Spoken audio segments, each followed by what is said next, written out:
সুপ্রিয় দর্শক, আসসালামু আলাইকুম। সুলতানাস কিচেনে সবাইকে আরও একবার স্বাগতম। আমি আজকে আরও একটি রেসিপি নিয়ে হাজির হয়ে গেলাম। আমি তৈরি করেছি পাকা তালের কুমড়ো পিঠা। হ্যাঁ, আমি এর নাম দিয়েছি কুমড়ো পিঠা। এটা দেখতে যেমন সুন্দর, খেতে তার চেয়ে অনেক বেশি মজার এবং তৈরি করা অনেক বেশি সহজ। আশা রাখি এই রেসিপি আপনাদের সবার কাছে ভীষণ ভালো লাগবে।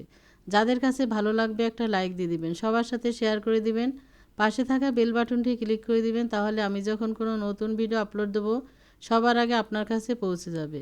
অনেকে আমার চ্যানেলটি সাবস্ক্রাইব করে দিয়েছেন, তাদেরকে অসংখ্য ধন্যবাদ। যারা এখন আমার চ্যানেলটি সাবস্ক্রাইব করে দেননি তাদের কাছে অনুরোধ থাকবে আমার চ্যানেলটি সাবস্ক্রাইব করে দিয়ে আমাকে সাপোর্ট করার জন্য। আমি একটা প্যানের ভিতর নিয়েছি একটা নারিকেলের অর্ধেকটা কুড়িয়ে নিয়েছি, আর নিয়েছি 150 গ্রাম খেজুরের পাটালি আর 3টা এলাচ।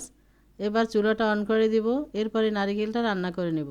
যেই পিঠা তৈরি করব আমি সেই পিঠার পুর এটা আমার লাগবে, আগে সেটা তৈরি করে নিচ্ছি। এখানে মিষ্টি আপনাদের পছন্দ মতো কম বা বেশি করে দিতে পারেন,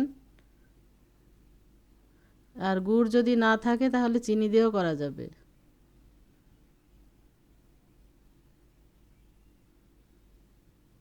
সামান্য লবণ দিয়ে দিয়েছি, মিষ্টির ভিতরে যদি লবণ দেওয়া হয় তার এর স্বাদটা ভালো আসে। দিয়ে ভালোভাবে নেড়েচেড়ে আমি আবারও একটু রান্না করে নিচ্ছি, আর চুলাটা মিডিয়াম টু লো হিটে রেখে করতে হবে। এই যে এটা হয়ে গেছে পুর তৈরি করা। চুলাটা বন্ধ করে দেব। চুলা আর একটা কড়াই বসিয়ে দিয়েছি, তাতে দিয়ে দিচ্ছি আগে থেকে জাল করে নেওয়া 200 গ্রাম লিকুইড দুধ। এখন এর ভিতরে দিয়ে দেব তালের রস। আমি তার আগে থেকে তালের রস বের করে ফ্রিজে রেখেছিলাম, আমি সেখান থেকে নিচ্ছি। এখানে আমি তালের রস দিচ্ছি 1 কাপ, বড় কাপের 1 কাপ পরিমাণ দিয়ে দিচ্ছি আমি এখানে। ভালোভাবে দুধের সাথে নেড়েচেড়ে মিশিয়ে নিচ্ছি। এখনও কিন্তু চুলাটা আমি অন করে দেইনি। এখন দেব স্বাদ মতো লবণ। স্বাদ মতো লবণ দিয়ে দিচ্ছি।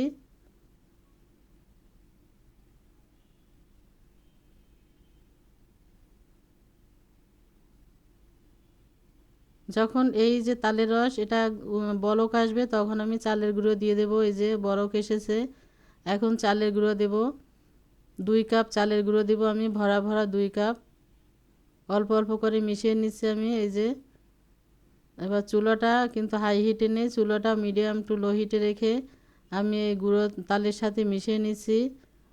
ভালোভাবে মেশানোর পর আমি এটা ঢেকে রেখে দিব 5 মিনিটের জন্য।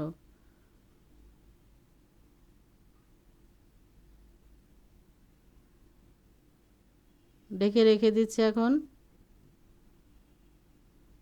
5 মিনিট পর ঢাকনা তুলে নিচ্ছি। আমি এখন এটা নামিয়ে নেব চুলা থেকে। এই যে চুলা থেকে আমি নামিয়ে নিয়েছি ছড়ানো একটা পাত্রে। একটু ঠান্ডা হওয়ার পর হাত দিয়ে ভালোভাবে এটা মেখে নেব। ভালোভাবে মাখানো হয়ে গেছে।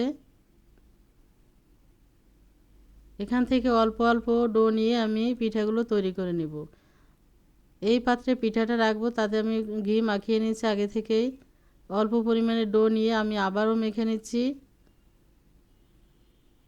অল্প ডো নিয়ে গোল করে আমি এরকমের ছোট বাটির মতো তৈরি করে নিচ্ছি। এই যে যে পুর তৈরি করেছি সে পুর দিয়ে দিচ্ছি বাটির ভিতরে, দিয়ে ভালোভাবে মুখটা বন্ধ করে দিব। মুখটা বন্ধ করে দেওয়ার পর আবার হাতের তালু দিয়ে গোল করে নিব আমি এটা। এবার ছোট চামচের পিছন দিয়ে দাগ কেটে নেব এর গায়ে, কুমড়োর মতো শেপ দিয়ে নেব।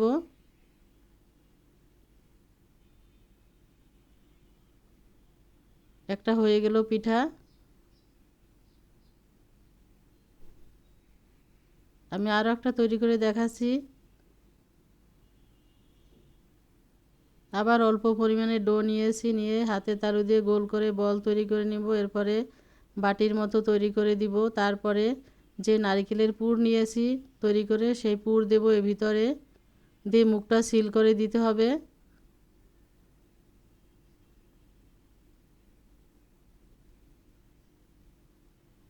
একটু লক্ষ্য করে দেখলেই আপনারা বুঝতে পারবেন আমি এটা কীভাবে করে নিয়েছি, আর এটা খুবই সহজ, সবাই পারেন। আবার চামচের পিছন দিয়ে দাগ কেটে নিচ্ছি চারপাশে। এখন ভরা মৌসুম, তালের বাজারে প্রচুর পরিমাণে তাল পাওয়া যাচ্ছে। তাল দিয়ে তো আমরা অনেকে অনেক রকম পিঠা তৈরি করে খাচ্ছি। এভাবে একটা ডিজাইন তৈরি করে দেখবেন এবং খেয়ে দেখবেন, এটা কিন্তু ভীষণ মজার। আর আমি এখানে কোনো পানি ব্যবহার করিনি। তাল এবং দুধের এটা ভীষণ টেস্টি এবং এটা মজার পিঠা। আমি আরও একটা তৈরি করে দেখাচ্ছি।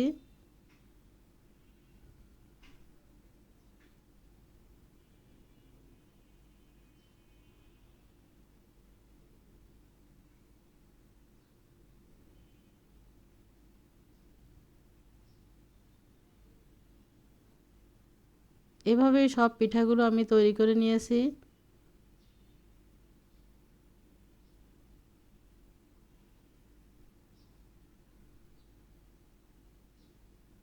এখন এগুলো ভাপে দেব। রাইস কুকারের উপরে যে একটা পাত্র থাকে ছিদ্র করা, সেই পাত্রে আমি একটা পাতলা কাপড় ভালোভাবে ভিজিয়ে নিংড়িয়ে সেটা দিয়ে উপরে পিঠাগুলো বসিয়ে দিচ্ছি। এভাবে না দিয়ে আপনারা একটু এর গায়ে ঘি ব্রাশ করে নিতে পারেন, তাহলেও একটার গায়ে আরেকটা লাগবে না। পিঠাগুলোর উপরে আমি যে বোটা দিচ্ছি, এই যে লবঙ্গ দিয়ে, যেহেতু আমি কুমড়ো নাম দিয়েছি, কুমড়োর বোটা তো থাকতেই হবে। দেখতে কি কিউট লাগছে না পিঠাগুলো। আগে থেকে চুলায় আমি পানি বসিয়ে রেখেছিলাম, পানিটা বলক আসছে। এখন তার উপর আমি ভাপে বসিয়ে দিচ্ছি এই পাত্রটা, ঢেকে দিব। ঢাকনার ছিদ্র যদি থাকে সেটা বন্ধ করে দিতে হবে। বন্ধ করে দিয়েছি ছিদ্রটা। 10 মিনিট পর ঢাকনা তুলে নিচ্ছি। এই যে এটা একদম কালার চেঞ্জ হয়ে গেছে, এটা সিদ্ধ হয়ে গিয়েছে। এখন নামিয়ে নেব। যেটা নামিয়ে নিয়েছি, এখন হালকা ঠান্ডা হওয়ার পর আমি এই পাত্র থেকে অন্য একটা পাত্রে উঠিয়ে নিচ্ছি। এটা ঠান্ডা হওয়ার পর তুলতে হবে, তা না হলে কিন্তু ছিঁড়ে খুলে যেতে পারে, পিঠাগুলো ভেঙে যেতে পারে। এভাবে সব পিঠাগুলো আমি তুলে নিচ্ছি। আর এরই সাথে তৈরি হয়ে গেলো আমার মজাদার পাকা তালের কুমড়ো পিঠা। এটা শুধু দেখতেই সুন্দর না, এটা দেখতে যেমন সুন্দর, খেতে অনেক বেশি মজার ও টেস্টি। আর ছোট বড় সবাই এটা কাড়াকাড়ি করে খাবে। ভালো থাকবেন, সুস্থ থাকবেন, ইনশাল্লাহ কথা হবে আবার অন্য কোনো রেসিপি নিয়ে। আজ তাহলে এ পর্যন্তই। আল্লাহ হাফেজ।